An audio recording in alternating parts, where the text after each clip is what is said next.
I made that, and no, it isn't a C4 booby trap. Or is it?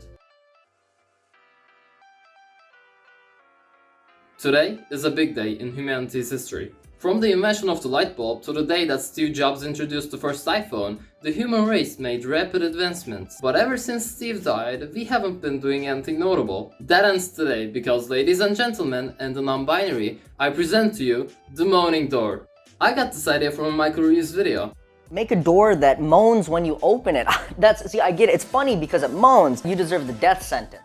It seemed easy. Detect movement, play the sound cue. I couldn't help myself but think, what a great opportunity to over-engineer something.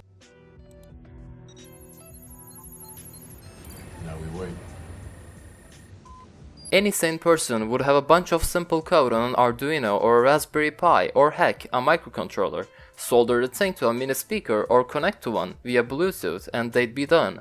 This is the one mistake even senior engineers make. You have two variables, so you'll just pass them individually and apply them in a wrong. Even if you are a beginner, you have to make scalability your bitch. So what you would do is you'd slap these bad boys into an array, throw in a for loop, and the next thing you know, you could upload the motherfucking code to an AWS and simultaneously serve 8 billion users.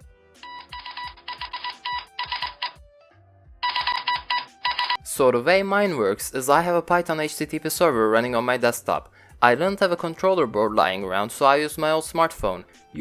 Yes, your phone has a bunch of sensors that you probably aren't aware of, such as a 3-axis gyro and a pedometer. And no, it doesn't have anything to do with pedophiles. Such a wasted opportunity though. Imagine all the horrible shit we could prevent if we could just point our phones at middle-aged creeps to reveal whether they enjoy kids' company. I'm getting ahead of myself, that would be a project for another day. Anyway, our invention here uses my old phone's accelerometer. The challenge was to not use any of its computing power, just the basic maths a microcontroller could handle.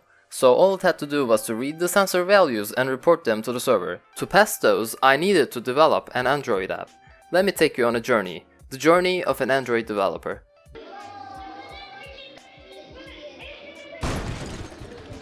The developer's project starts with picking a language. Therefore, they are presented with a choice between Kotlin and Java. Though it may seem tough, but the choice is simple, given Kotlin sucks dick, but Java sucks a lot more dick. But there is one big problem. The developer has never used Kotlin, and neither did anybody on the internet. Seriously, the entire language has like 10 Stack Overflow questions and that's it. After 3 hours of hustling, the developers reach their quarter way. The app is able to show sensor data on the screen. Moral of story is overly complicated Android app sends the greatest linear acceleration vector to the Python program, where it is calculated to return an integer from 0 to 10.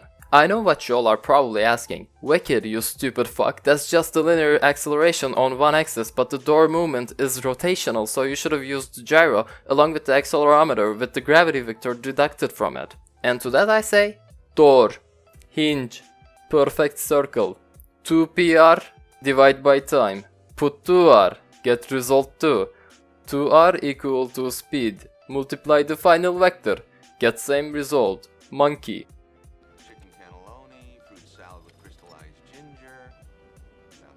Anyway, as I mentioned, over-engineering gets my dick hard. I wasn't going to type my commands into PowerShell like a peasant, and I like pretty things, which is exactly why I've gone out of my way to develop a fully functional web interface. So the final pipeline looks like this. Python server gets the vector data from the phone and passes the intensity to the web interface, where it gets displayed on the screen. The active mode on the interface is sensed by the server and pushed to the Android app using black fucking magic, along with the intensity. And then the Android app plays one of 3 different sound cues based on values received. With all the unnecessary systems in place, I click enable in Chrome and 50% of the time, it works beautifully every time. But wait, you say. What does that mysterious music mode button do? Great question.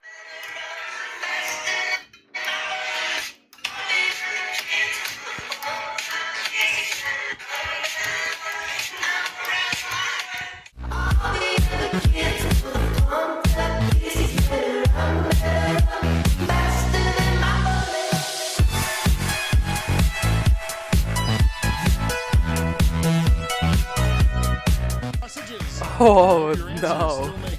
Eggs and sausages! Eggs and sausages! Jesus Christ. Pick your flame. What the fuck are we even doing? A polar bear versus a seal. I mean, is it a Navy SEAL though? I'm gonna go with the seal, man. Bro. It's not a Navy. No, it's a Navy SEAL. Shut up. What do you know? What do you know?